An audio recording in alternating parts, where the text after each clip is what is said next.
मान लो कि मुझे टीचर बनना है, लेकिन मेरी गवर्नमेंट कहे कि नहीं नहीं भैया तुम्हें टीचर नहीं बनना, तुम्हें तो क्या करना है, तुम्हें आर्मी के अंदर सर्व करना है, तो क्या इसे हम फ्रीडम कहेंगे? नहीं कहेंगे। हमारे यहाँ पर अलग अलग रिलीजन थे, हमारे यहाँ पर अलग अलग कास्ट थी, हमारे यहाँ पर अलग अलग अमीर और गरीब का ये जो अंतर है उसको एक तरीके से कम करने के लिए हमें क्या है दोस्तों की कंट्रोल करने की जरूरत है, हमें रूल्स एंड रेगुलेशंस की जरूरत है। हेलो हेलो हेलो हेलो, नमस्कार, आदाब, गुड आफ्टरनून दोस्तों, आप सभी का बहुत बहुत स्वागत है हमारी आज की एक और बहुत ही इंटरेस्टिंग, एक और बहुत ही जबरदस्त, एक और बहुत ही आप देखते हैं दोस्तों की मच अवेटेड सेशन में। हमारी जो पिछली क्लासेस हुई हैं उसके अंदर आप लोगों का रिस्पांस बहुत अच्छे तरीके से आया है और उसी बात को ध्यान में रखकर अपने जो क्लास 11th के हमारे प्यारे बच्चे हैं उन सभी के साथ हम लोग आपके सामने पेश कर रहे हैं दोस्तों हमारा ये जो प्यारा सा विजय बैच है, इसके अंतर्गत मौजूद और इसके अंदर मौजूद हमारा एक प्यारा सा सब्जेक्ट यानी कि पॉलिटिकल साइंस, और उसमें एक बहुत ही जबरदस्त सा हमारा टॉपिक जिसको हम लोग अपनी आज की इस क्लास में आप सभी के सामने रखने वाले हैं, है ना। तो स्टार्ट करते हैं दोस्तों। काफी जबरदस्त, काफी प्यारा और काफी आप देखते हैं कि महत्वपूर्ण ये हमारा चैप्टर होगा और इस चैप्टर को हम लोग किस नाम से जान रहे हैं? ये चैप्टर कहलाता है फ्रीडम के नाम से। तो इस चैप्टर को हम लोग करेंगे डिस्कस। पॉलिटिकल साइंस के अंदर दोस्तों हमें ये चैप्टर देखने को मिलता है और एक ही शॉट के अंदर इस पूरे चैप्टर की सारी जो कहानी होगी उसको हम लोग खत्म कर लेंगे। अच्छा, क्लास को स्टार्ट करें उससे पहले आप सभी बच्चों से थोड़ी रिक्वेस्ट करेंगे कि आप सभी बच्चों के पास कॉपी पेन पेंसिल होनी चाहिए ताकि आप लोग जो चीजें आपको बताई जाएं उसे साथ साथ नोट डाउन कर सकें और जो भी चीजें आपको बताई जाएं, जो आपको इंपॉर्टेंट हम बताएं, उसको आप लोग अच्छे तरीके से नोट डाउन करें। चलिए स्टार्ट करते हैं इसी उम्मीद के साथ दोस्तों कि आप सभी बच्चे तैयार हैं और सबसे पहले डिस्कशन कर लेते हैं कि हमारे आज के इस प्यारे से टॉपिक के अंदर हम लोग किन किन चीजों को या फिर किन किन बिंदुओं को पढ़ने वाले हैं। हम लोग आप सभी के साथ डिस्कशन करेंगे किसके बारे में बेटा? हम लोग आप सभी के साथ सबसे पहले इंट्रोडक्शन देखेंगे कि ये आखिर ये जो वर्ड है फ्रीडम, इसका मतलब क्या होता है या फिर what do you mean by freedom, है ना। इसके अर्थ को, इसके मीनिंग को समझने की कोशिश करेंगे। चैप्टर में जिस तरीके से इसका इंट्रोडक्शन दिया गया है उसको समझेंगे। उसके बाद फिर हम लोग डिस्कशन करेंगे कि ये जो हमारा फ्रीडम होता है ये किन चीजों पर आप देखते हैं कि डील करता है या फिर किस चीज पर ये आधारित होता है। उसके बाद हम लोग फ्रीडम क्या है इसको और अच्छे तरीके से समझने की कोशिश करेंगे। फिर हम लोग बात करेंगे दोस्तों कि फ्रीडम जो होती है ना वो अलग अलग तरीके से आप देखते हैं कि रिस्ट्रिक्शंस के साथ जुड़ी हुई होती है। अब ये क्या है, कैसे जुड़ी हुई है, इसको समझेंगे। फिर हम लोग समझेंगे कि why do we need constraint. Constraints का मतलब क्या है दोस्तों कि रिस्ट्रिक्शंस के कुछ तरीके की रुकावटें होती हैं जो फ्रीडम के लिए जरूरी हैं।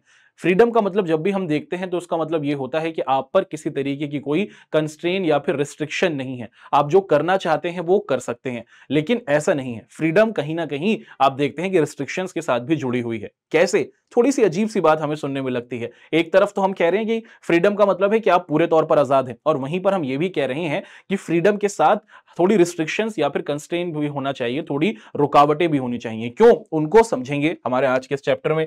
उसी के साथ साथ हम लोग डिस्कशन करेंगे। आप देखते हैं दोस्तों की हार्म प्रिंसिपल का। अब ये हार्म प्रिंसिपल है क्या, इस हार्म प्रिंसिपल को किसने दिया, क्यों दिया, और इस हार्म प्रिंसिपल के अंदर बेसिकली हम लोग किन चीजों को डील करते हैं उनको समझेंगे। फिर हम लोग बात करेंगे जो हमारी ये लिबर्टी है या फिर ये जो हमारी फ्रीडम है इसके नेगेटिव और पॉजिटिव पॉइंट्स के बारे में कि एक सकारात्मक आजादी या फिर एक सकारात्मक स्वतंत्रता क्या होती है और उसी के साथ साथ एक नकारात्मक स्वतंत्रता क्या होती है, इन दोनों में क्या मेजर डिफरेंस है और ये कैसे एक दूसरे के साथ इंटर रिलेटेड है, इनको समझने की कोशिश करेंगे। और फिर बात करेंगे दोस्तों हम लोग एक बहुत ही महत्वपूर्ण पॉइंट को जिसे कहा जाता है फ्रीडम ऑफ एक्सप्रेशन। अगर हम हमारे इंडियन कॉन्स्टिट्यूशन की बात करें तो भारत का संविधान, भारत का कॉन्स्टिट्यूशन आपको और हमको सभी को ये इजाजत देता है कि आप जो भी फील करते हैं, जो भी आप कहना चाहते हैं, बोलना चाहते हैं, लिखना चाहते हैं with in the constitutional guidelines के आप संविधान की विचारधाराओं को ध्यान में रखते हुए जो भी कहना चाहें, बोलना चाहें वो कह सकते हैं, है ना। तो फ्रीडम ऑफ आप देखते हैं दोस्तों कि हमारा ये एक्सप्रेशन किस तरीके से आजादी को और अच्छे तरीके से मजबूती से आगे बढ़ाने में अपना कंट्रीब्यूशन देता है उसको समझेंगे। और फिर हमारा जो नेक्स्ट पॉइंट होगा दोस्तों उसके अंदर हम लोग चीजों को कंक्लूड कर देंगे। तो मोटे मोटे तौर पर ये सारे के सारे हमारे पॉइंट्स होंगे जिनको हम लोग अपनी आज की इस क्लास में आप सभी के साथ डिस्कस करने वाले हैं। चलिए जी तैयार हो जाइए और बहुत अच्छे तरीके से दोस्तों हम लोग क्या करेंगे आप सभी के साथ ये जो हमारा फ्रीडम वाला टॉपिक है या फिर फ्रीडम वाला चैप्टर है इसकी पूरी कहानी को आपके सामने रखना शुरू कर देंगे। सबसे पहले अगर आप लोग देखें दोस्तों, है ना, कि इस चैप्टर के अंदर अगर हम लोग इंक्लूजन या फिर इस पूरे चैप्टर के अर्थ को समझने की कोशिश करें कि भाई आखिर बेसिकली ये जो वर्ड है फ्रीडम, इसका मतलब क्या होता है, और इस मतलब से हम लोग इस चैप्टर की पूरी गहराई को अच्छे तरीके से समझ पाएंगे। देखो लिखा है कि ह्यूमन हिस्ट्री इंक्लूड्स, आप देखते हैं कि न्यूमरस एग्जांपल्स ऑफ डोमिनेशन आप देखते हैं, और उसी के साथ साथ exploitation by the power of group. देखो अगर हम मानव के इतिहास को देखने की कोशिश करते हैं, या फिर अगर हम लोग आज से 100 साल पहले, 200 साल पहले, 300 साल पहले, 400 साल पहले, या फिर 1000 साल पहले, 2000 साल पहले अगर आप ह्यूमन हिस्ट्री को देखते हैं तो हमें यह देखने को मिलता है कि ह्यूमन हिस्ट्री के अंदर या तो कोई राजा रहा, या तो आप देखते हैं कि कुछ लोगों का ग्रुप रहा जिन्होंने बहुत सारे लोगों पर आप देखते हैं दोस्तों की कहीं ना कहीं डोमिनेंस किया। अलग अलग कंट्रीज ने दूसरी दूसरी कंट्रीज को गुलाम बनाया। इंडिया की बात की जाए, अगर हम अफ्रीकन कंट्रीज की बात करते हैं, अगर हम सदर्न अमेरिकन कंट्रीज की बात करते हैं, या फिर अगर हम लोग बात करते हैं साउथ ईस्ट एशियन कंट्रीज की, फिलीपींस और उसी के साथ साथ जो हमारी मलेशिया की कंट्रीज हैं, इन सभी इलाकों को गुलाम बनाया यूरोपियन कंट्रीज ने। शुरुआत से ही आप देखें दोस्तों की दुनिया के अंदर एक तरीके से ये सोच रही है कि कुछ लोगों को, बहुत सारे लोगों को आप देखते हैं दोस्तों कि कुछ लोगों के जरिए गुलाम बनाया जाता रहा है। और उसी के साथ साथ आप देखें दोस्तों कि जब किसी को गुलाम बनाया जाता है, अगर मान लीजिए जैसे कि अगर हम लोग अपने इंडिया के कॉन्टेक्स्ट में बात करें, ब्रिटिशर्स इंडिया के अंदर आए, उन्होंने इंडिया को एक तरीके से आप देखते हैं कि बहुत रिच पाया कि यहां पर हर तरीके के रिसोर्सेस मौजूद हैं, यहां पर हर तरीके के मौसम मौजूद हैं, यहां पर हर तरीके का एक बहुत ही बेहतरीन कल्चर मौजूद है। और उसके बाद फिर इंडिया के अंदर उन्होंने डिवाइड एंड रूल की पॉलिसी को इंप्लीमेंट किया और पूरे इंडिया पर लगभग 200 से 250 सालों तक गुलाम बनाकर हमारी कंट्री को रखा। अब जब हमारे लोगों को गुलाम बनाया गया या फिर इंडिया को अपनी एक कॉलोनी ब्रिटिशर्स ने बना लिया, तो क्या हमारे लोगों में आप देखते हैं कि आजादी की मांग नहीं उठी? जी हां, उठी। और आप देखते हैं कि हमारे लोगों ने, हमारे एंसेस्टर्स ने, हमारे पूर्वजों ने फ्रीडम फाइटर्स के तौर पर अपने आप को आगे बढ़ाया। और हमने क्या किया दोस्तों, इंडिया का फ्रीडम स्ट्रगल होते हुए देखा। कि जब भी हम लोग देखते हैं हिस्ट्री के अंदर, हमें देखने को मिलता है कि हजारों सालों से हम देखते आ रहे हैं कि भैया कुछ ग्रुपों के द्वारा या फिर कुछ लोगों के द्वारा एक बड़ी सी सोसाइटी के ऊपर या फिर एक बड़ी सी कंट्री के ऊपर उन पर डोमिनेंस बनाया जाता है, और वो अपने आप को पावरफुल बनाकर क्या करते हैं, दूसरे ग्रुप को अपने अंडर रख लेते हैं। और उसी के साथ आप देखते हैं कि जिनको गुलाम बनाया जाता है या फिर जिनको कंट्रोल किया जाता है या फिर जिनको आप देखते हैं कि एक तरीके से अपने अंडर रखा जाता है, उनके अंदर एक तरीके से एस्पिरेशन खड़ी होने लगती है, वो उम्मीद खड़ी होने लगती है कि भैया हमें आजादी चाहिए। और वो लोग फिर क्या करते हैं दोस्तों कि वो जो उनको दबाया जा रहा होता है या फिर उनको परेशान किया जा रहा होता है, उसके खिलाफ होना शुरू होते हैं। अब सबसे पहले यहां पर ये जो वर्ड है freedom, Freedom is the core of these struggles, representing the desire of individuals and communities to control their own lives and destinies. जब ब्रिटिशर्स ने हमारी कंट्री को गुलाम बनाया तो हमारी कंट्री के अंदर मौजूद जो भी लोग थे वो अपनी मर्जी से कोई भी काम नहीं कर सकते थे। ब्रिटिशर्स ही हर एक चीज डिसाइड करते थे। यहां तक कि इंडिया के जो लोग थे वो क्या नहीं कर सकते थे, अपने देश के अंदर मौजूद जो हमारे जंगल है उनमें भी नहीं जा सकते थे। हमारे इंडिया के अंदर रहने वाले लोग क्या है, अपनी ही कंट्री से आप देखते हैं दोस्तों किसी भी रिसोर्सेस को इस्तेमाल नहीं कर सकते थे। देश हमारा, रिसोर्सेस हमारे, जमीन हमारी, कंट्री हमारी, लेकिन ब्रिटिशर्स ने हमारे को गुलाम बनाकर क्या कर लिया था, हम सभी को एक तरीके से कंट्रोल कर लिया था। और जब भी हम लोग फ्रीडम की बात करते हैं तो फ्रीडम का मतलब क्या है कि भैया यहां पर यह है कि जो आजादी की लड़ाई या फिर अलग अलग कंट्रीज में अगर जो आजादी की लड़ाई हमें होती हुई देखी, उसका सेम मतलब यही था कि भाई अगर कोई इंडिविजुअल है कि अगर मैं इस जगह पर रह रहा हूं तो मैं अपनी मर्जी से कोई भी चीज कर सकता हूं। मैं अगर कहीं जाना चाहूं, मैं अगर किसी चीज को इस्तेमाल करना चाहूं, मैं अगर किसी तरीके के काम को करना चाहूं तो मुझे किसी तरीके की कोई परेशानी नहीं होनी चाहिए। एक इंडिविजुअल होने के नाते एक अकेले आदमी को भी आजादी मिलनी चाहिए। और उसी के साथ साथ आप देखते हैं कि जो पूरा का पूरा आपका समाज है या फिर पूरा का पूरा जो आपकी सोसाइटी है उसको भी आप देखते हैं दोस्तों कि किसी तरीके के कंट्रोल में नहीं हो, वो अपनी जिंदगी को या फिर अपनी लाइफ को या फिर अपने फैसले खुद ही ले। ये एक फ्रीडम का कहीं ना कहीं हमें कॉन्सेप्ट देखने को मिलता है ना। आजादी अगर हम लोग इंडिया के स्ट्रगल के तौर पर देखें या फिर एक कंट्री के तौर पर देखें जो हमें हासिल हुई है, उसके अंदर यही तो थी कि भैया भारत के लोगों को भारत में फैसले लेने की आजादी दी जाए। ब्रिटिशर्स को बाहर से जाना, इंडिया से बाहर जाना होगा।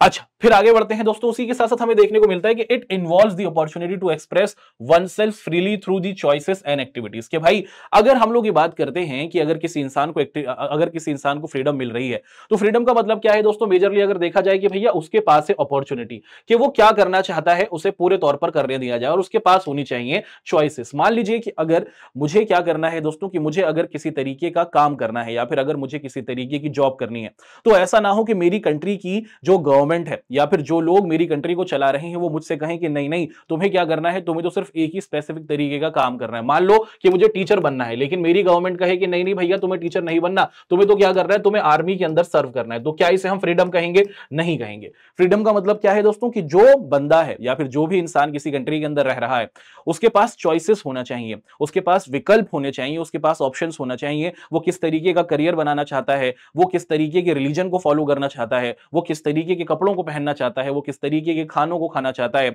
जो गवर्नमेंट हो वो किसी भी तरीके से इन चीजों पर कंट्रोल ना करे, बल्कि ये लोगों को फ्रीली छोड़ दिया जाए, लोगों पे छोड़ दिया जाए कि आप जो काम करना चाहो वो करो, जो आप कपड़े पहनना चाहो वो करो, जिस भी तरीके की ऑक्यूपेशन में आप जाना चाहो वो करो। उसी के साथ साथ आप देखें दोस्तों कि both individuals and societies value their independence and seek to protect their culture and future. देखो जब भी आजादी की बात की जाती है तो ऐसा नहीं हो सकता कि किसी भी कंट्री के अंदर आजादी सिर्फ ऐसे आ जाए कि भैया हम देखें कि लोग जो हैं, है ना, क्या हम ऐसा देख सकते हैं कि कोई कंट्री है जहां पर लोगों को तो आजादी मिली हुई है लेकिन गवर्नमेंट क्या करती है, एक तरीके से कंट्रोल बनाए हुए है। जैसे अगर हम लोग बात करते हैं किस चीज की, अगर हम लोग बात करते हैं दोस्तों चाइना की, चाइना के कॉन्टेक्स्ट में अगर हम लोग देखें, चाइना की गवर्नमेंट ने क्या किया हुआ है, चाइना की गवर्नमेंट ने हर एक चीज को कंट्रोल किया हुआ है और वहां के लोगों को आप देखते हैं कि किसी तरीके की कोई अपॉर्चुनिटी या फिर कोई ऑप्शंस नहीं मिलता। गवर्नमेंट ही डिसाइड करती है कि लोग ऑनलाइन किन चीजों को कंज्यूम करेंगे, गवर्नमेंट ही डिसाइड करती है कि वो ऑनलाइन किन किन चीजों को देखेंगे। क्या हम इसे फ्रीडम कह सकते हैं? नहीं भाई, फ्रीडम का मतलब तो ये होता है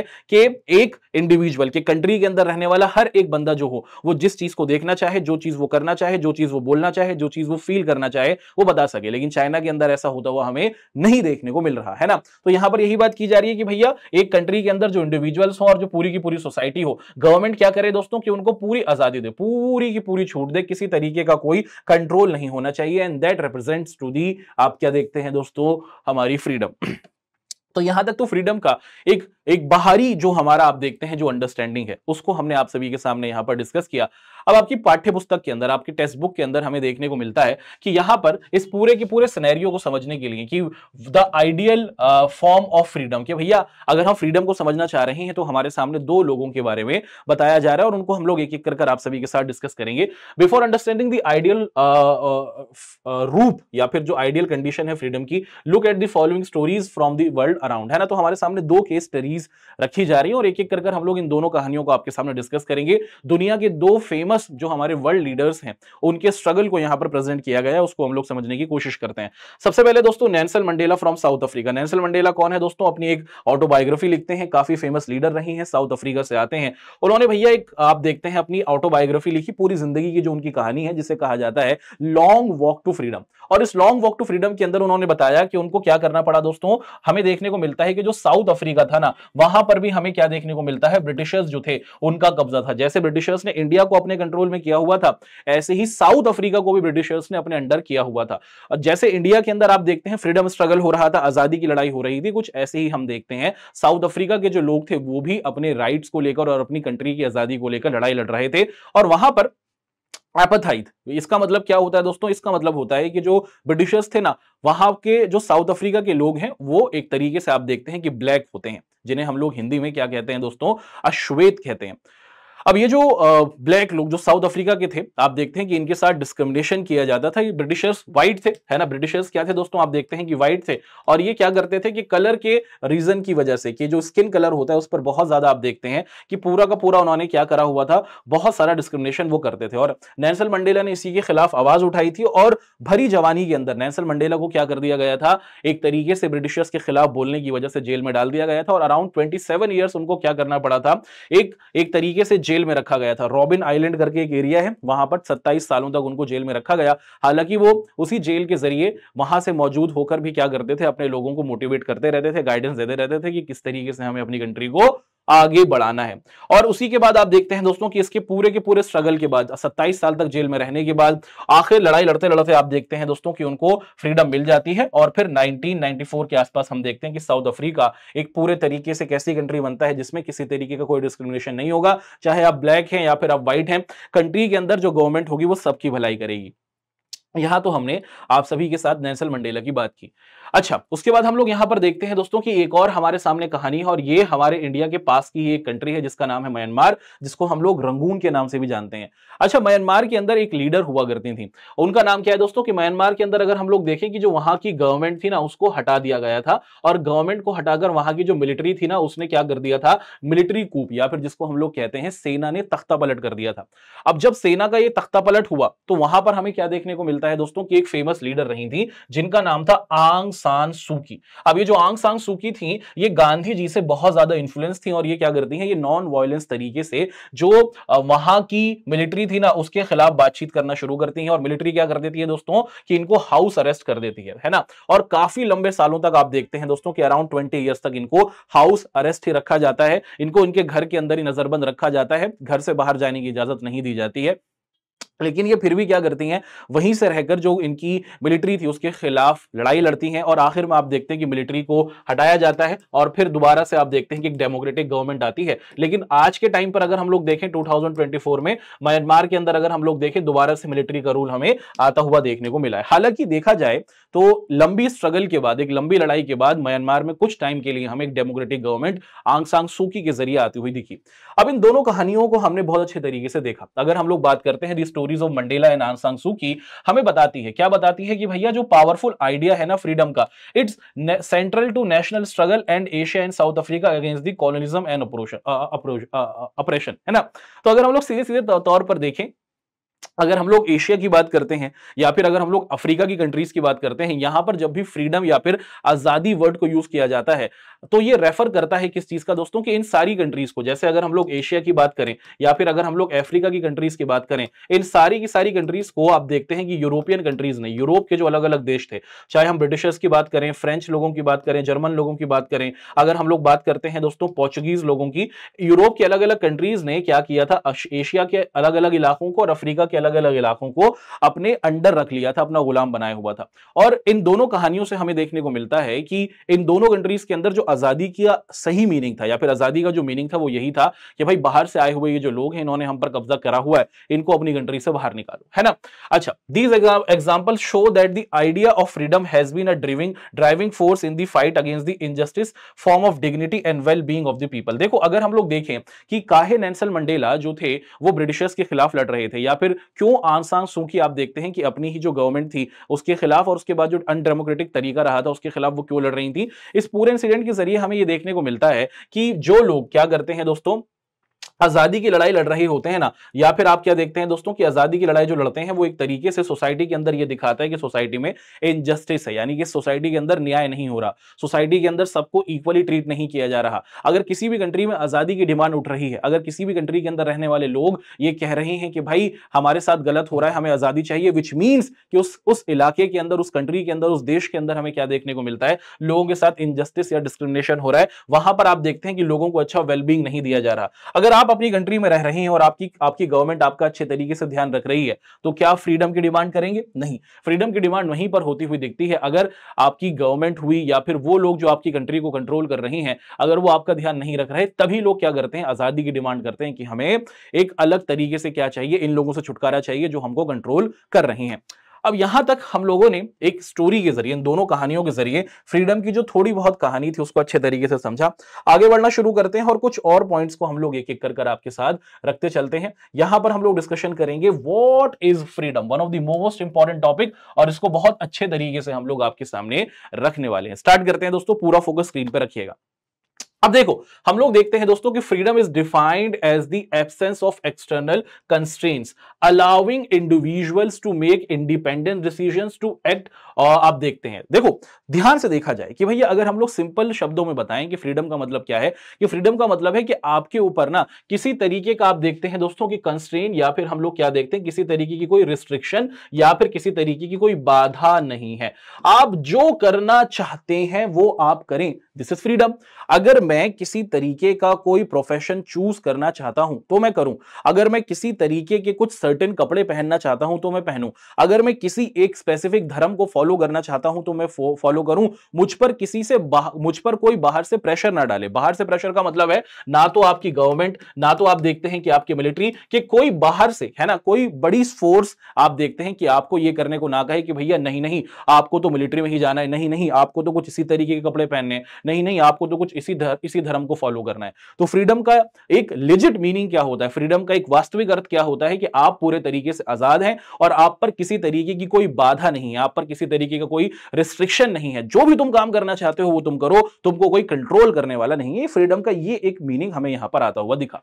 अच्छा, it also involves expanding people's ability to express themselves and develop their potential, fostering creativity and capabilities. देखो यहां पर अगर हम लोग बात करें कि जो हमारा फ्रीडम है वो क्या करता है, लोगों को एक तरीके से पूरे तौर पर आप देखते हैं कि किसी भी तरीके का कोई रिस्ट्रिक्शन है उससे आजादी देता है। और जब भी हम लोग बात करते हैं फ्रीडम की, तो फ्रीडम क्या करता है दोस्तों कि एक इंसान की क्या करता है दोस्तों, एबिलिटी को आगे बढ़ाने में बहुत बड़ा कंट्रीब्यूशन देता है। कि अगर आप फ्री होंगे ना तो आप क्या देखते हैं दोस्तों कि आप अपनी पोटेंशियल को अच्छे तरीके से बढ़ा सकेंगे। अगर आप फ्री होंगे तो आप किसी काम को अच्छे तरीके से कर पाएंगे। अगर मैं आपको प्रेशराइज तरीके से रखकर पढ़ाना शुरू कर दूं तो आप अच्छे तरीके से नहीं पढ़ पाएंगे। आप फ्री हैं, आपका जब दिल चाहेगा आप इस वीडियो को देख लेंगे, सुबह चाहेगा सुबह देख लेंगे, शाम को चाहेगा शाम को देख लेंगे। अगर 2x की स्पीड पे देखना है तो 2x की स्पीड पे देख लोगे, अगर 1 की स्पीड पे देखना है तो 1 की स्पीड पे देख लोगे, कभी म्यूट करने का दिल चाहेगा तो म्यूट कर लोगे। अब भाई ये तुम्हारे ऊपर है, तुम बिल्कुल फ्री हो, है ना, तुम पर किसी तरीके का कोई रिस्ट्रिक्शन नहीं है। तो इसमें तुम्हारी प्रोडक्टिविटी ज्यादा होगी, तुम अच्छे तरीके से समझ पाओगे, तुम कॉन्सेप्ट को अच्छे तरीके से समझ पाओगे। और यही बात यहां पर बताई गई है कि फ्रीडम देने से क्या होता है दोस्तों कि अगर कोई काम किया जा रहा है, अगर कोई वर्क किया जा रहा है, अगर कोई एक्ट किया जा रहा है तो उसकी प्रोडक्टिविटी, उसके अंदर आप देखते हैं कि बेहतरी हमें आती हुई दिखती है। ठीक उसी के साथ साथ हम देखें कि both the absence of constraints and the existence of conditions for the talent development are essential for the free society. देखो ये बहुत ज्यादा जरूरी है कि अगर हम लोग चाहते हैं कि हमारे समाज के अंदर मौजूद जो लोग हों उनके अंदर क्या हो दोस्तों कि एक तरीके से वो टैलेंटेड लोग हों, उनकी जो स्किल्स हैं वो अच्छे तरीके से आगे बढ़कर आए। अगर हम चाहते हैं कि हमारे सोसाइटी के अंदर लोगों के अंदर अलग अलग तरीके के जो गुण हैं, अलग अलग तरीके के जो टैलेंट है उसको अच्छे तरीके से आगे बढ़ाया जा सके, तो इसके लिए जरूरी है कि लोगों को क्या करो दोस्तों, लोगों को फ्री सोसाइटी दो। एक तरीके से एक ऐसी सोसाइटी बनाई जाए जिसके अंदर आप देखते हैं दोस्तों कि फ्रीनेस हमें देखने को मिले, लोगों को फ्रीडम मिले। अगर कंट्रोलिंग तरीके से चीजें की जाएंगी तो ज्यादा अच्छी प्रोडक्टिविटी हमें आती हुई नहीं दिखेगी। अच्छा, no one can live without any constraints, hence it is crucial to determine which social constraints are justified and acceptable. देखो यहां तक तो हमने अच्छे तरीके से इस बात को देखा कि जो फ्रीडम का मतलब होता है, फ्रीडम का मतलब यह होता है कि आपके ऊपर किसी तरीके की कोई लगाम नहीं है एज ए इंडिविजुअल, कि अगर मैं एक इंसान हूं तो मेरे ऊपर किसी तरीके की कोई लिमिट नहीं होना चाहिए, मैं जो करना चाहूं वो करूं। लेकिन क्या ऐसा सच में किया जाना चाहिए? इसका यहां पर एक बहुत ही आप देखते हैं कि कंफ्यूजिंग कर देने वाली एक स्टेटमेंट हमारे सामने आई है। अभी तक हमने ये देखा कि फ्रीडम का मतलब यह है कि अगर कोई इंसान है वो जो करना चाहे वो करे, उस पर किसी तरीके की कोई रिस्ट्रिक्शन या फिर कोई बाधा नहीं होना चाहिए। लेकिन इसी के साथ साथ देखिए दोस्तों कि हम सभी लोग सोसाइटी के अंदर रहते हैं और सोसाइटी के अंदर रहते हुए हम सभी लोग एक दूसरे के साथ रहते हैं, हम फैमिलीज में रहते हैं, हम सिटीज में रहते हैं, हम विलेजेस में रहते हैं, है ना, हम शहरों में रहते हैं, हम गांव में रहते हैं, अलग अलग तरीके से हम देखें हम पूरे एक समाज में रह रहे हैं। अब अगर ये कह दिया जाए कि हर इंसान फ्री है, जो करना चाहो वो करो, तो भाई इस तरीके से तो चीजें बहुत खराब हो जाएंगी। अब अगर किसी इंसान का दिल चाह रहा है कि भैया ये एक बहुत बड़ा घर है, इस घर को तो मैं छीन लूंगा, है वो किसी और आदमी का घर, अब तुम उस घर पे जाके बैठ गए और कहने लगे कि भैया आज से मैं तो बिल्कुल फ्री हूं, ये आज से मेरा घर हुआ। अब देखो कि यहां पर कोई बहुत खूबसूरत सी कार खड़ी, आपको लगी बड़ी अच्छी कार है, तुम गए और आज से तुमने कहा कि ये कार मेरी हो गई, भैया फ्री है, कोई भी कुछ कर सकता है। नहीं, सोसाइटी के अंदर आप फ्री तो हैं, लेकिन उसी के साथ साथ सोसाइटी में रहते हुए आपके ऊपर कुछ ना कुछ क्या है दोस्तों, क्या होने चाहिए, आपके ऊपर कुछ ना कुछ कंस्ट्रेंट्स या फिर रिस्ट्रिक्शंस होने चाहिए जो पूरे तौर पर जस्टिफाइड हैं, है ना। अगर सोसाइटी के अंदर देखो तुम आजाद हो, तुम जो करना चाहो करो, लेकिन उसी के साथ साथ सोसाइटी क्या करेगी, कुछ रूल्स बनाएगी और उन रूल्स के जरिए आप सभी को चलना होगा। ऐसा नहीं होगा कि तुम अपनी आजादी की वजह से, अपने फ्रीडम की वजह से दूसरे के जो राइट्स हैं उसको छीनना शुरू कर दो। तो freedom which does not mean कि आपके ऊपर पूरे तरीके से आप देखते हैं कि कोई रिस्ट्रिक्शन नहीं है, थोड़े से रिस्ट्रिक्शंस होने चाहिए और यही रिस्ट्रिक्शंस क्या करेंगे, एक हेल्दी सोसाइटी को हमारे साथ बनाने में बहुत बड़ा कंट्रीब्यूशन देंगे। इसके साथ डिस्कशन और freedom must examine on the relationship between the individuals and society to identify which feature allows freedom and which do not. देखो अब ये एक तरीके से आप देखते हैं कि ये सोसाइटी के ऊपर है कि सोसाइटी ही या फिर जो गवर्नमेंट है वही डिसाइड करे कि गवर्नमेंट ना एक तरीके से इस चीज का ध्यान रखे कि जो लोग हमारी कंट्री के अंदर रह रहे हैं हर किसी को आजादी मिले, और उसी के साथ साथ यह भी ध्यान रखा जाए कि गवर्नमेंट कंट्रोल भी करे। कितना कंट्रोल करे? इतना कंट्रोल करे कि लोग एक दूसरे के राइट्स को छीनना ना शुरू कर दें, लोग एक दूसरे के जो आप देखते हैं कि फ्रीडम के नाम पर एक दूसरे को दबाना शुरू ना कर दें। ये गवर्नमेंट के ऊपर है। Freedom also means winding the scope of individual groups and communities और nation to determine their own pass and achieve their aspirations. देखो, अगर कोई इंसान फ्रीडम की तरफ बढ़ेगा, अगर कोई इंसान आजाद है, अगर उसे किसी भी तरीके से आप देखते हैं दोस्तों कि काम को करने की इजाजत होगी, वो किसी भी ऑक्यूपेशन में जा सकता है, वो किसी भी तरीके से के काम को कर सकता है।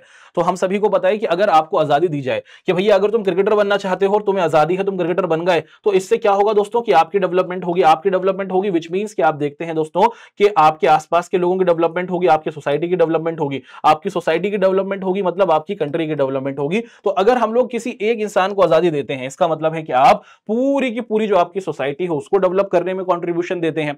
और जब सोसाइटी डेवलप होती है, विच मींस हमारी जो कंट्री है, हमारा जो देश है, वो हमें डेवलप्ड होते हुए दिखता है।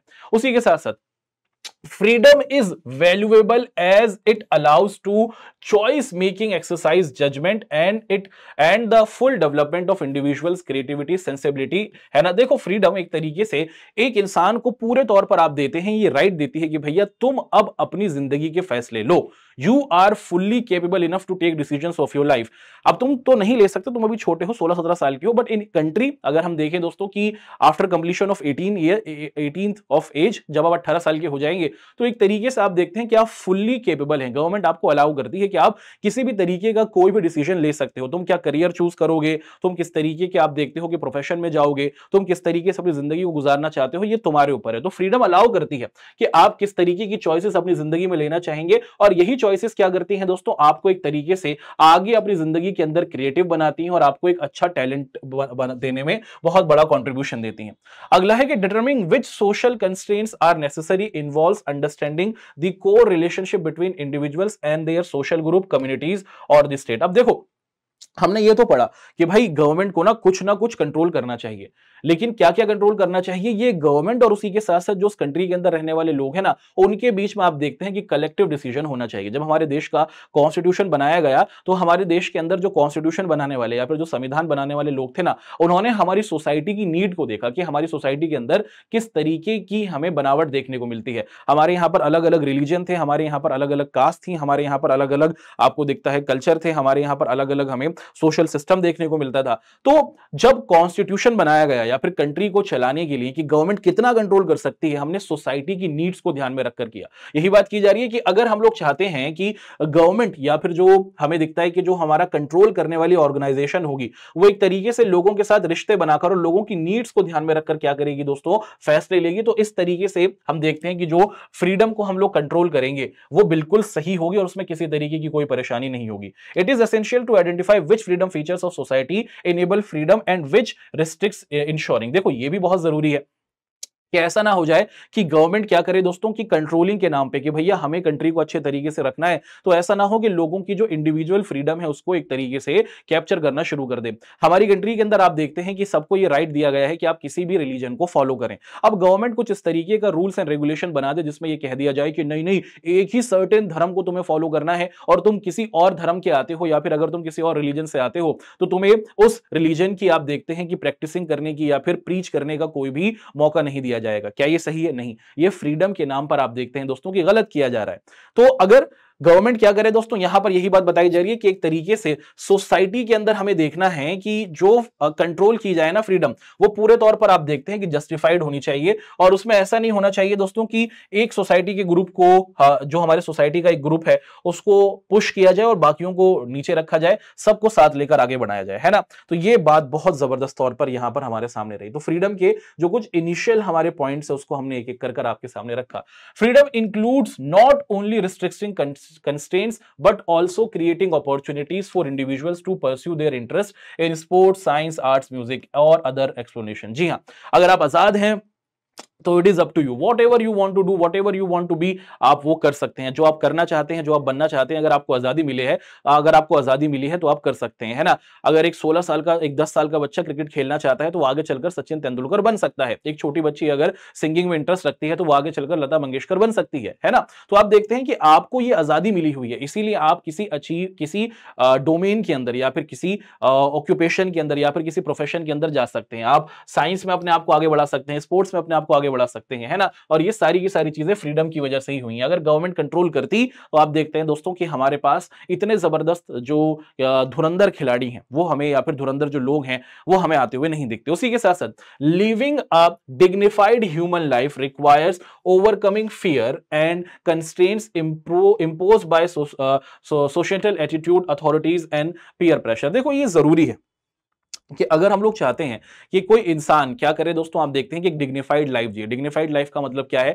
डिग्निफाइड लाइफ का मतलब है कि एक इंसान के पास एक अपना घर हो, सोसाइटी के अंदर उसको रिस्पेक्ट मिले, वो अच्छा पैसा कमाता हो, उसी के साथ साथ उसके पास एक हेल्थ सर्विसेज हो, है ना, उसको पीने के लिए अच्छा पानी मिलता हो, खाने के लिए अच्छा खाना मिलता हो। तो ये एक डिग्निफाइड लाइफ। और ये डिग्निफाइड लाइफ इंसान कैसे हासिल कर सकता है दोस्तों? कि जब वो अपने फियर से आगे निकलेगा। और कोई इंसान अपने फियर से कब आगे निकल सकता है? कि भाई जब उनको अपॉर्चुनिटीज मिलेगी, है ना। अब मान लीजिए दोस्तों, इसको बहुत अच्छे तरीके से हम लोग समझेंगे। मान लीजिए कि एक बंदा है और उसको क्या करना है दोस्तों, उसको डॉक्टर बनना है। लेकिन ये जो आदमी है जो डॉक्टर बनना चाहता है, आप देखते हैं दोस्तों कि ये बहुत ज्यादा पुअर है, ये बहुत ज्यादा गरीब है। अब इस गरीब आदमी को क्या करना होगा दोस्तों? कि गरीबी का डर है कि भाई हम गरीबी में रहते हैं, है ना, एक तरीके का डर बना हुआ है, हमारे पास इतने अपॉर्चुनिटीज नहीं है, हमारे पास इतने मौके नहीं है, हम पढ़ पाएंगे कि नहीं पढ़ पाएंगे, हम डॉक्टर बनने के लिए जो नीट का एग्जाम है निकाल पाएंगे कि नहीं निकाल पाएंगे। तो एक तरीके का डर बना हुआ है। हालांकि जब तुम उसे आजादी दोगे, अब वो खुला हुआ है, उसको पूरी फ्रीडम है, तो ये इंसान क्या करेगा दोस्तों? ये कहीं ना कहीं से अपने रिसोर्सेस को जोड़ेगा, अपने रिसोर्सेस का इंतजाम करेगा,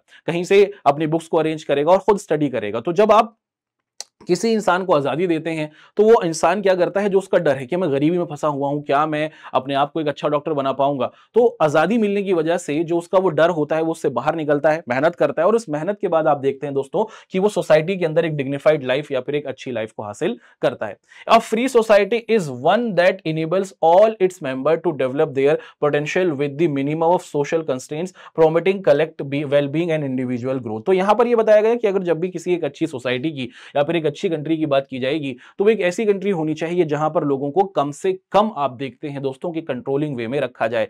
ऐसा ना हो कि गवर्नमेंट हर एक चीज को कंट्रोल करना शुरू कर दे, हर एक चीज को आप देखते हैं दोस्तों कि गवर्नमेंट डिसाइड करे। ऐसा किया जाएगा तो कहानी बहुत अजीब होगी। एक कंट्री है जिसका नाम है यूएसएसआर, है ना, जिसको हम लोग क्या कहते हैं दोस्तों? जिसको हम लोग आज के टाइम पर रशिया के नाम से जानते हैं। यहां पर जो गवर्नमेंट थी वो हर एक चीज को कंट्रोल करती थी, पिन से लेकर कार तक। आप देखते हैं कि इसी कंट्री के अंदर गवर्नमेंट ही बनवाती थी, गवर्नमेंट डिसाइड करती थी कितना मैन्युफैक्चरिंग होगी, कितनी हमें क्या करना है, फसलों को उगाना है, और फिर लोगों में बांट दिया करता था। नहीं, गवर्नमेंट को इतना कंट्रोल करने की जरूरत नहीं है। वहीं पर यह बताया जा रहा है दोस्तों कि एक तरीके से इतना कंट्रोल किया जाए जिससे क्या हो दोस्तों कि एक तरीके से सोसाइटी के अंदर जस्टिस होता रहे और इंसान जो है ना दोस्तों क्या करता रहे, अपने आप को अच्छा बनाता रहे, अपनी स्किल्स को सीखता रहे और फिर अपनी जिंदगी को बेहतर करता रहे। अगर हर इंसान को फ्रीडम मिलेगी तो उनका इंडिविजुअली ग्रोथ होगा, और अगर हर इंसान का इंडिविजुअली ग्रोथ होगा तो आप देखते हैं दोस्तों कि कोई भी इंसान अपने आप को अच्छे तरीके से आगे बढ़ा पाएगा।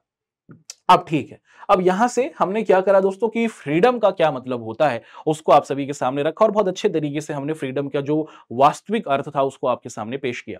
बढ़ते हैं आगे। अब यहां से हम लोग डिस्कशन करेंगे भैया कि हमारे साथ हमें दिखते हैं दोस्तों कि अलग अलग तरीके के कंस्ट्रेंट्स या फिर जिनको हम लोग कहते हैं रिस्ट्रिक्शंस, बहुत सारी बाधाएं हमें आती हुई दिखती हैं कि किन किन चीजों को रोकना चाहिए एक गवर्नमेंट को अच्छी फ्रीडम को इंश्योर करने के लिए, क्या क्या चीजें हैं जिसको हम लोग रोक सकते हैं। सबसे पहले देखिए, रिस्ट्रिक्शंस या फिर कंस्ट्रेंट्स जो होते हैं on freedom may come from domination and external control. Such restrictions can be imposed by force और government law backed by the force. देखो, अगर हम लोग बात करते हैं कि अभी अभी हमने शुरुआत में देखा था कि फ्रीडम का मतलब क्या है। फ्रीडम का मतलब है कि आप पूरे तौर पर आजाद हैं और आप पर किसी एक्सटर्नल अथॉरिटी का या फिर किसी गवर्नमेंट का कंट्रोल नहीं है, उसको हम फ्रीडम कहते हैं। लेकिन फ्रीडम ये क्या है दोस्तों कि ये फ्रीडम की आधी इंफॉर्मेशन है। फ्रीडम की पूरी इंफॉर्मेशन क्या है कि भाई फ्रीडम तो पूरे तरीके से आप देखते हैं कि आप एज एन इंडिविजुअल, आप एक व्यक्तिगत तौर पर आजाद हैं, लेकिन कोई ना कोई अथॉरिटी है, कोई ना कोई सिस्टम है, कोई ना कोई आप देखते हैं दोस्तों कि टेंटिटी है जो एक तरीके से क्या करती है, आपकी एक सोसाइटी के अंदर रहते हुए कुछ लिमिट्स हैं उसको कंट्रोल करेगी। अगर आपको खुला छोड़ दिया जाएगा ना, तो आप देखते हैं जैसे जंगल में होता है कि कोई भी किसी पर अटैक कर रहा है, कोई भी किसी को मार रहा है, कोई भी किसी को फाड़ रहा है, तो इस तरीके की सिचुएशन हमें होती हुई दिखेंगी। तो रिस्ट्रिक्शंस क्या करते हैं दोस्तों कि एक तरीके से गवर्नमेंट को या फिर हम देखते हैं कि कोई और अथॉरिटी को एक तरीके से ये मौका देते हैं कि भैया तुम कानून बनाओ, और उन कानून के जरिए, उन लॉस के जरिए हमें क्या करना है, सोसाइटी को सही तरीके से ड्रिवन करना है, सोसाइटी को सही तरीके से आगे बढ़ाना है। अगर हम बात करते हैं कॉलोनियल रूल की, या फिर जब हम लोगों को आजादी नहीं मिली थी दुनिया के अलग अलग कॉन्टेक्स्ट में, अगर हम लोग देखें, जैसे अगर हम लोग साउथ अफ्रीका की बात करते हैं जहां पर बहुत लंबे टाइम तक आपको ब्लैक और व्हाइट की लड़ाई होती हुई दिखती है, जहां पर किसी तरीके का कोई राइट हम देखते हैं कि जो साउथ अफ्रीका के नेटिव लोग थे उनको नहीं दिया जा रहा था।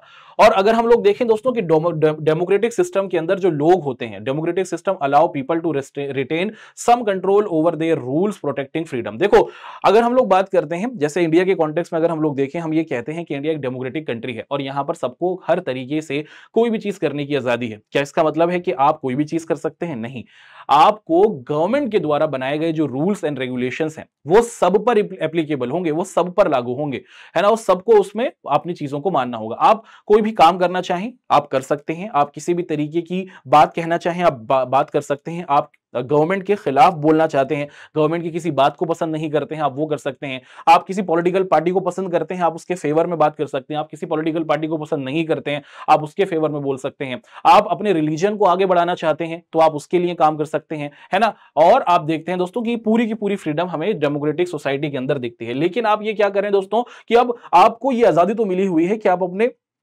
रिलीजन को एक तरीके से उसका प्रचार प्रसार कर सकते हैं। आप मंदिरों के अंदर क्या कर सकते हैं दोस्तों, भजन कीर्तन कर सकते हैं, आप मस्जिदों के आसपास कव्वाली कर सकते हैं, आप चर्च के अंदर आप देखते हैं कि प्रेयर कर सकते हैं। ये तो फ्रीडम है। लेकिन अगर हम ये सोचें कि भाई अब हम तो ये सब चीजें कर रहे हैं लेकिन अब हम दूसरे रिलीजन को सप्रेस करना शुरू करें, उन पर रिस्ट्रिक्शन करना शुरू करें, क्या ये फ्रीडम होगा? नहीं।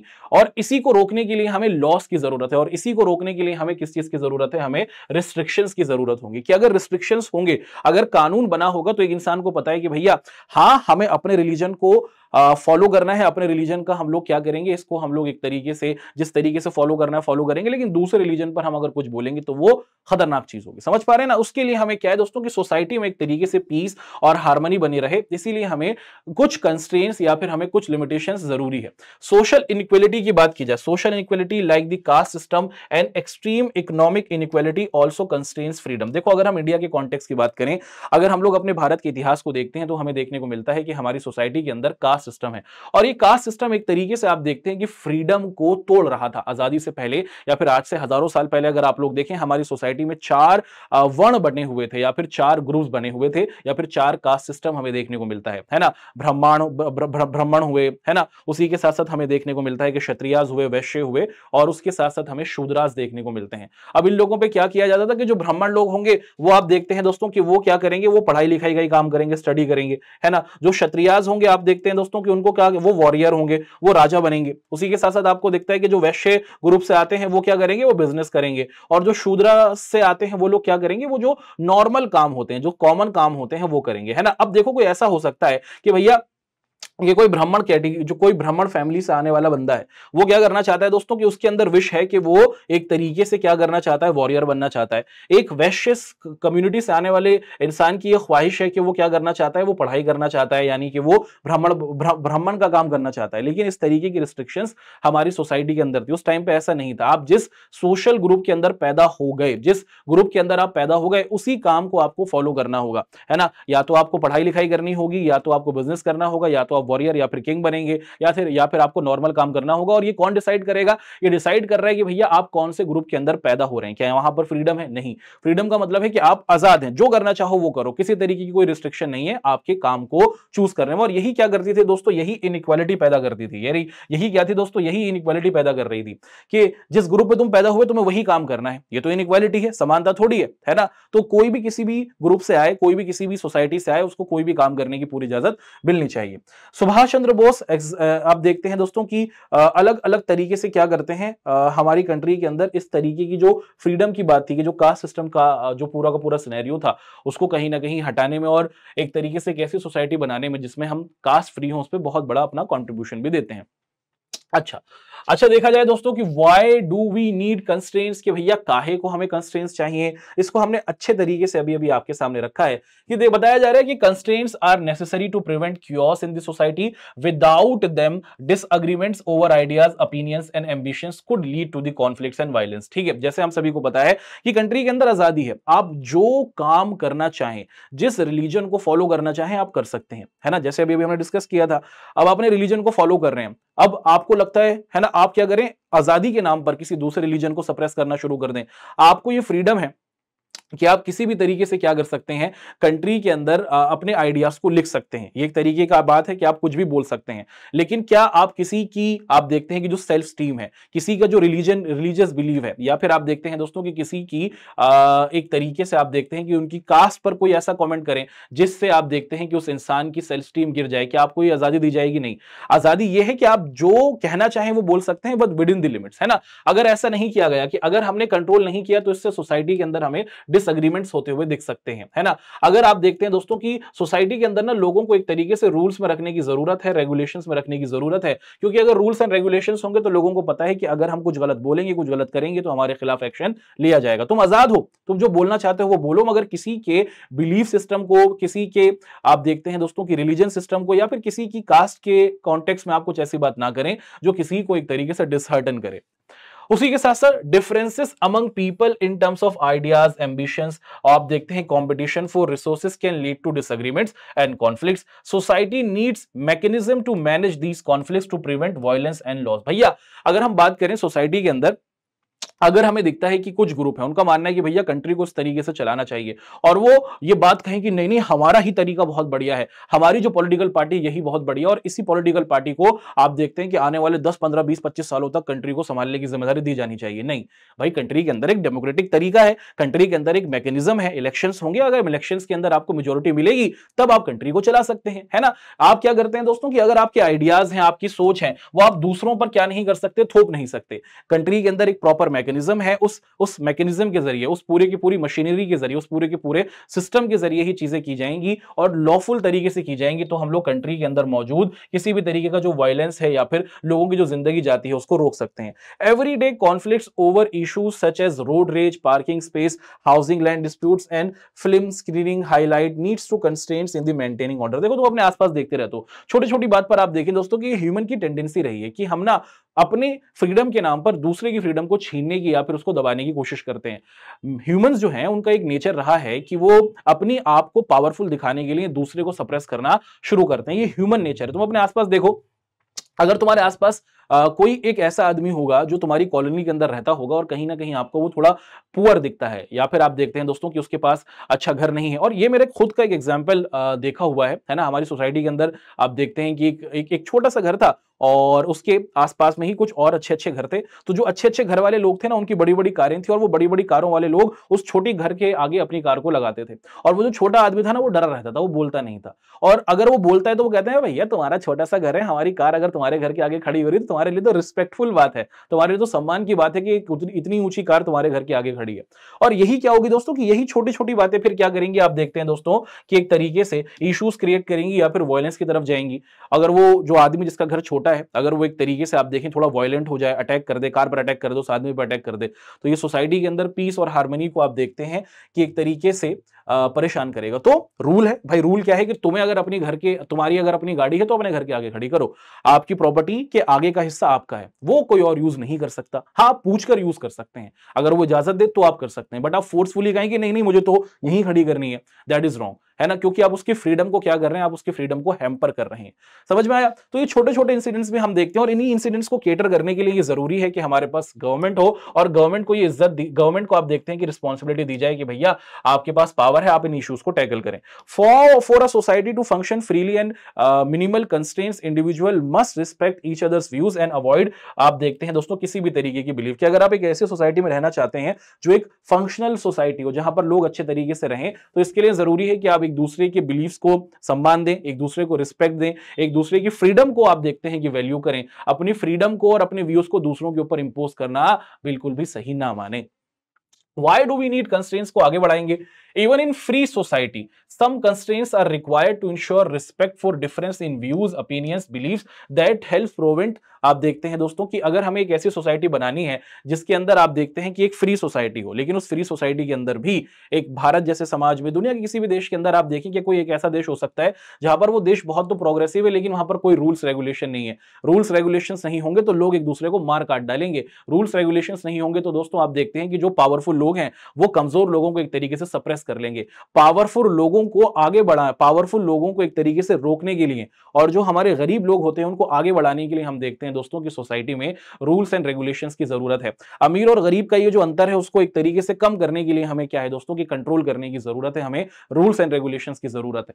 यहां पर यही बात बताई जा रही है। उसी के साथ साथ legal and political resistance essential to ensure that the differences are disabled and debated civilly without one group imposing its views on another through concession. देखो अगर हम लोग बात करते हैं कि अगर कोई एक हेल्दी सोसाइटी होगी, अगर कोई एक अच्छी कंट्री होगी, तो वहां पर अगर डिसएग्रीमेंट्स होंगे, वहां पर अगर किसी बात को लेकर कोई कॉन्फ्लिक्ट होगा तो क्या किया जाएगा, वहां पर ना डिस्कशन किया जाएगा। और डिस्कशन का मतलब क्या है कि अगर किसी बात को लेकर कोई झगड़ा होता है तो उसके लिए हमें कोर्ट दिखता है, हमारा जुडिशियल सिस्टम दिखता है। जुडिशियल सिस्टम में आप जाइए, आप अपने पॉइंट्स को बताइए और अपने पॉइंट्स को वैलिड साबित करवाइए और उसके बाद फिर आपको पूरे तौर पर आप देखते हैं कि आपको जस्टिस मिलेगा, है ना। तो एक अच्छी सोसाइटी में, एक हेल्दी सोसाइटी के अंदर अगर कोई कॉन्फ्लिक्ट होता है तो उस पर डिस्कशन किया जाता है, उस पर आप देखते हैं दोस्तों बातचीत की जाती है। इंस्टेड ऑफ बीइंग वायलेंस, कि आप वायलेंट हो जाते हैं, आप एक दूसरे पर अटैक करते हैं और एक दूसरे की फ्रीडम को छीनते हैं। When facing bullying or harassment to conform to other wishes, stronger legal support may be necessary to protect individuals' freedom। देखो हमारी कंट्री के अंदर बहुत से ऐसे लोग हैं या फिर किसी भी एक सोसाइटी के अंदर हमें ऐसे बहुत से लोग दिख जाएंगे जो पढ़े लिखे नहीं हैं, जिनके पास कोई रिसोर्सेस नहीं है, जिनके पास आप देखते हैं कि सोसाइटी के अंदर कोई स्टेटस नहीं है। अब कोई पावरफुल बंदा है, जैसे अब मान लो कि हमें बहुत बार हम इस तरीके के इंसिडेंट देखते आते हैं, सुनते रहते हैं कि एक पावरफुल आदमी ने, एक आप देखते हैं दोस्तों कि एक रिच आदमी ने किसी को, आप देखते हैं दोस्तों कि किसी गरीब को या फिर उसकी कार को, उसकी पावरफुल आदमी की कार ने आप देखते हैं कि किसी गरीब आदमी को ठोक दिया या फिर उसके साथ आप देखते हैं दोस्तों कि एक तरीके से कोई एक्सीडेंट हो गया। अब वो गरीब आदमी है, अगर लॉज नहीं होंगे, अगर रूल्स एंड रेगुलेशंस नहीं होगी तो उस पावरफुल आदमी का कुछ नहीं हो सकता। हाँ, अगर रूल्स एंड रेगुलेशंस होंगी तो वो गरीब आदमी कम से कम अपनी बात को कर सकता है, डिसएग्रीमेंट होगी उसकी बात को रखा जाएगा, उसकी जान की भी वैल्यू होगी। ये चीज हमें एक हेल्दी सोसाइटी के अंदर देखने को मिलेगी। The critical issue to determine which constraints on freedom are necessary and justifiable and which are not, it is important to identify the appropriate authority that can impose these constraints while allowing certain areas life to remain free and external control. देखो ऐसा भी नहीं होना चाहिए कि government हर एक चीज को कंट्रोल करे जैसे हमने देखा, और ऐसा भी नहीं होना चाहिए गवर्नमेंट फुल्ली छोड़ दे। ये लोगों के ऊपर और गवर्नमेंट के ऊपर म्यूचुअली डिसाइड होना चाहिए, है ना। और जो चीजें गवर्नमेंट डिसाइड करे वो सोशल नॉर्म्स के जरिए कि क्या क्या हमारे लोगों की जरूरतें हैं उसको ध्यान में रखकर हमें क्या करना चाहिए, एक्सटर्नल कंट्रोल करना चाहिए। अब यहां तक तो हमने आप सभी के साथ हमें ये कंस्ट्रेंट्स क्यों चाहिए, क्या इसकी पूरी कहानी है उसको देखा। अब आगे बढ़ना शुरू करेंगे दोस्तों और यहां से हम लोग बात करेंगे हार्म प्रिंसिपल के बारे में, है ना। बहुत जबरदस्त ये टॉपिक है, अब इसको हम लोग डिस्कस करते हैं ताकि कोई कंफ्यूजन आपके सामने यहां पर नहीं रहे। देखो अगर आप देखें कि भैया एक ऐसे लिखा गया है, एक निबंध लिखा गया और उसको किसने लिखा है, जॉन स्टुअर्ट मिल नामक ये जो एक बहुत बड़े आप देखते हैं कि पॉलिटिकल थिंकर हैं, राजनीतिक विश्लेषज्ञ हैं, इन्होंने लिखा है और इनका नाम है जॉन स्टुअर्ट मिल। और इन्होंने अपने ऐसे, इसको किस नाम से जाना जाता है, इसको ऑन लिबर्टी के नाम से जानते हैं। तो एक ऐसे लिखा आप देखते हैं जॉन स्टुअर्ट मिल ने, और इसी ऐसे को हम लोग ऑन लिबर्टी, आजादी के नाम से जानते हैं, और इसी में इन्होंने हार्म प्रिंसिपल को प्रेजेंट किया। पेपर में पूछा जाता है, बहुत बार आया है कि ये जो हार्म प्रिंसिपल है किसने दिया, तो याद रखिए जॉन स्टुअर्ट मिल ने दिया है। और इनको इन्होंने एक ऐसे लिखा था ऑन लिबर्टी नाम से, इस ऐसे के अंदर, इस निबंध के अंदर इन्होंने इस हार्म प्रिंसिपल को दिया है। अब इसके अंदर भाई ये कहना क्या चाह रहे हैं, ये हार्म प्रिंसिपल आखिर है क्या, इसको देखते हैं। मिल आप देखते हैं कि इस बात की बात करते हैं कि self regarding actions that affect only the individuals actor and other regarding actions that also impacts others. He maintained that the state और extend authority should not interfere in self regarding actions while it may have a case to external interface in actions that may cause harm to others। देखो यहां पर बहुत अच्छी बात हमारे आप देखते हैं कि जो हार्म साहब हैं, जो हमारे मिल साहब हैं, उन्होंने दी। भाई मिल बोल रहे हैं, मिस्टर जॉन स्टुअर्ट मिल बोल रहे हैं कि अगर कोई इंसान है, कोई इंसान अगर किसी सोसाइटी के अंदर रह रहा है तो उस इंसान को आप देखते हैं दोस्तों कि एक तरीके से ना उसके एक्शंस के लिए बिल्कुल फ्रीली छोड़ देना चाहिए, इंडिविजुअल एक्शंस के लिए उसको पूरी आजादी मिलनी चाहिए और उसके एक्शन से ही उसकी क्या है दोस्तों कि उस इंसान की लाइफ डिसाइड होगी, तो उसको पूरे तौर पर आप देखते हैं कि आजादी मिलनी चाहिए।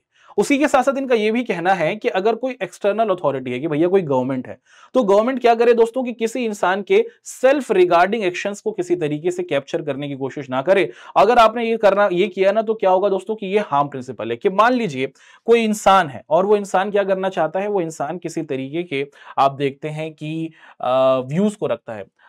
मान लीजिए कि कोई किसी इंसान का इंटरेस्ट जो है आप देखते हैं कि वो क्रिकेटर बनने में है। गवर्नमेंट का ये रूल बन जाए कि भैया कंट्री के अंदर तो कुछ सर्टेन सोसाइटी से आने वाले लोग ही क्या करेंगे, एक तरीके से क्रिकेटर बन सकते हैं और दूसरे जो लोग होंगे उनको कोई और ऑक्यूपेशन या फिर कोई और किसी तरीके का प्रोफेशन में जाना होगा। तो इससे क्या होगा दोस्तों कि इससे ना नुकसान होगा, इससे हार्म होगा कि भाई हम क्या कर रहे हैं दोस्तों कि हम एक ऐसा इंसान जो आप देखते हैं दोस्तों कि उस क्रिकेटिंग कम्युनिटी से नहीं आ रहा या फिर कुछ उस सोसाइटी के ग्रुप से नहीं आ रहा जहां से गवर्नमेंट ने अलाउ किया है, तो ऐसे लोगों को आप देखते हैं दोस्तों कि हमारे लिए नुकसान है कि हमने एक बहुत ही बेहतरीन जो क्रिकेटर है वो एक तरीके से खो दिया। तो इसी को हम लोग हार्म प्रिंसिपल के नाम से जान रहे हैं।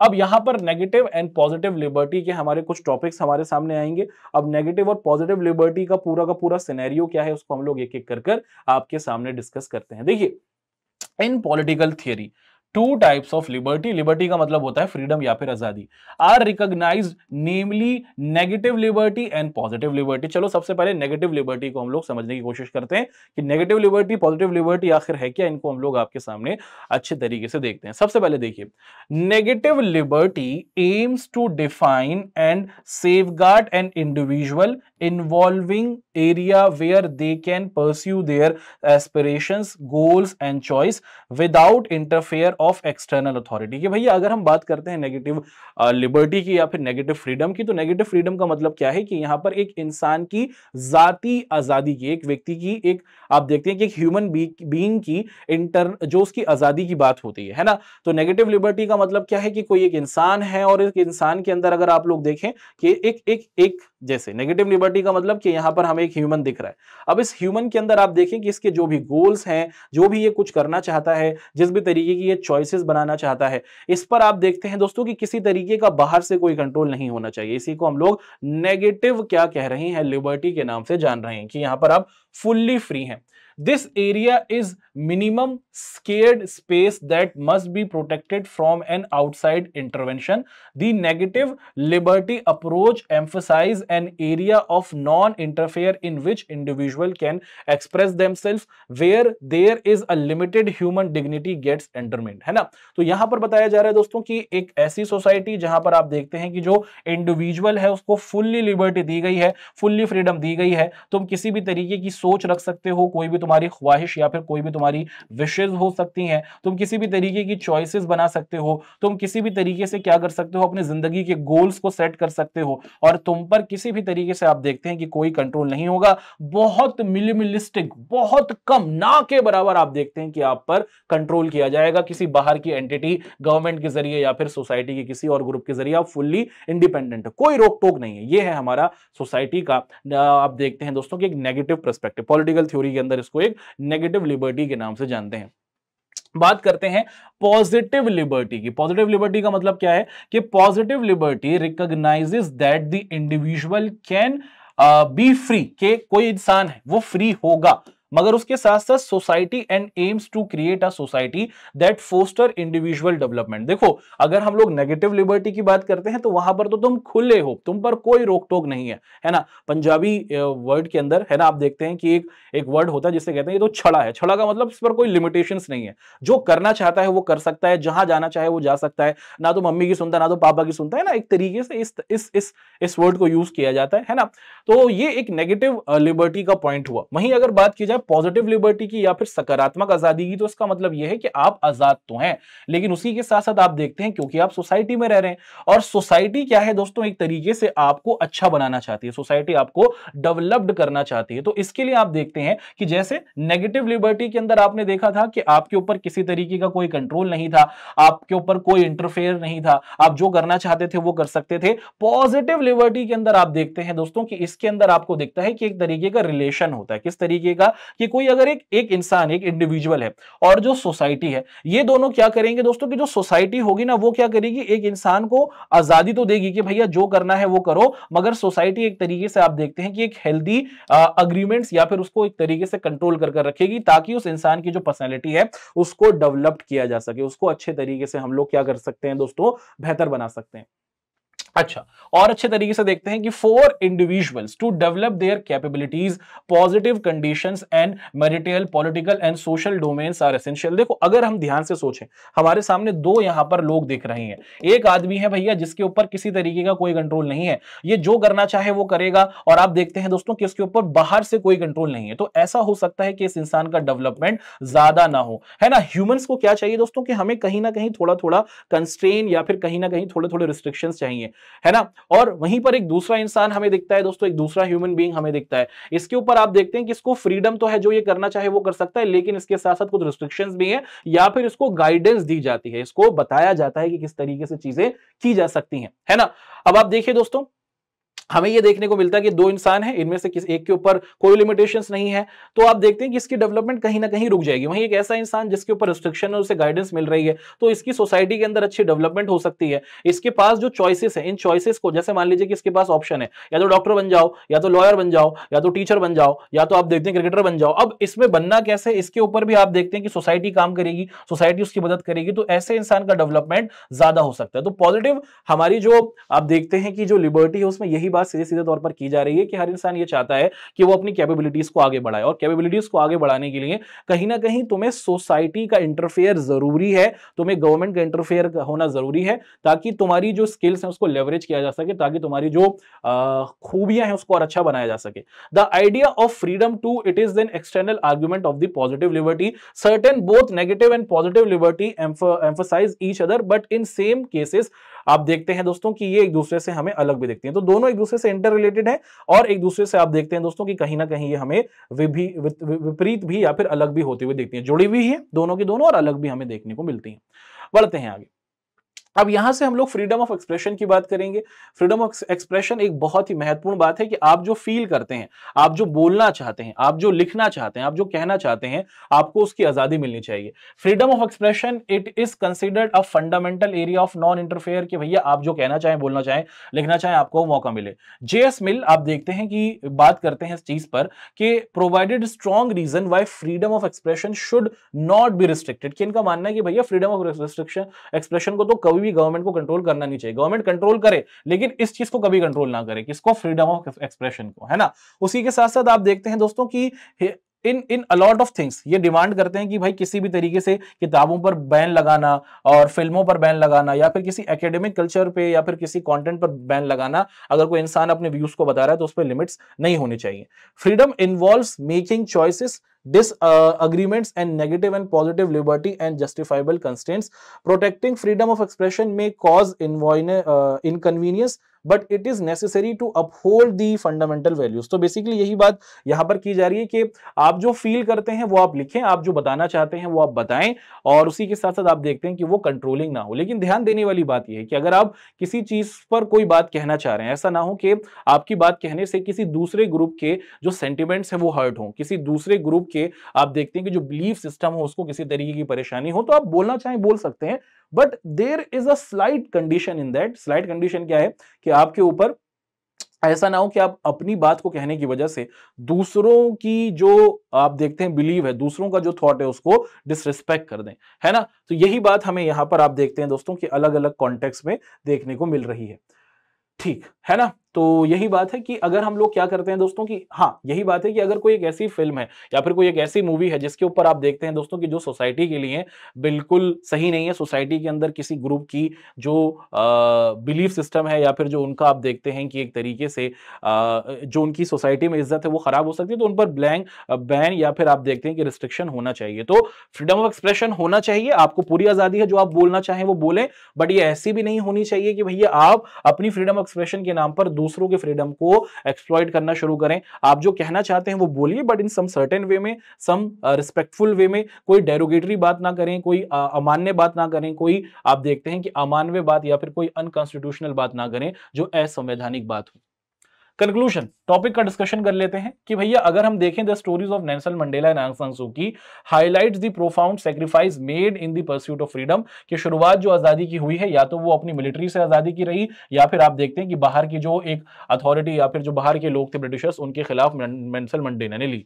These narrates the underscore the importance of both removing unjust certains creating conditions, कि अगर हम लोग देखें शुरुआती पीरियड के अंदर जो फ्रीडम रहता है ना, उसकी जो डिमांड उठती है वो इसीलिए उठती है क्योंकि सोसाइटी के अंदर हमें इनजस्टिस होता हुआ दिखता है, या तो बाहर के लोग आके दबा रहे हैं या फिर खुद कंट्री की मिलिट्री या फिर खुद कंट्री की गवर्नमेंट दबाती है, तब लोग फ्रीडम की डिमांड हमें करते हुए दिखते हैं।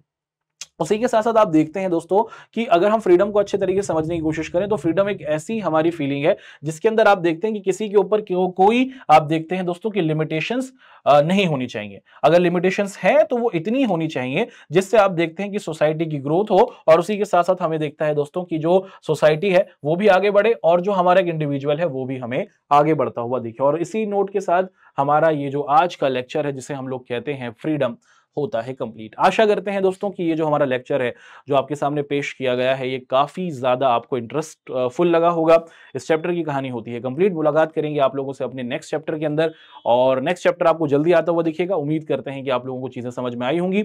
आपका हमारे साथ जुड़ने के लिए दोस्तों बहुत बहुत धन्यवाद। कॉमेंट करके जरूर बताएं कि आप अगला चैप्टर कौन सा करवाना चाहते हैं। जिस चैप्टर की सबसे ज्यादा डिमांड होगी ना उसी को हम लोग लेकर आएंगे आपके सामने। ठीक है, अपना ध्यान रखिएगा। आप लोगों से मुलाकात करते हैं अपने नए लेक्चर के अंदर। आपका हमारे साथ जुड़ने के लिए बहुत बहुत शुक्रिया। जय हिंद।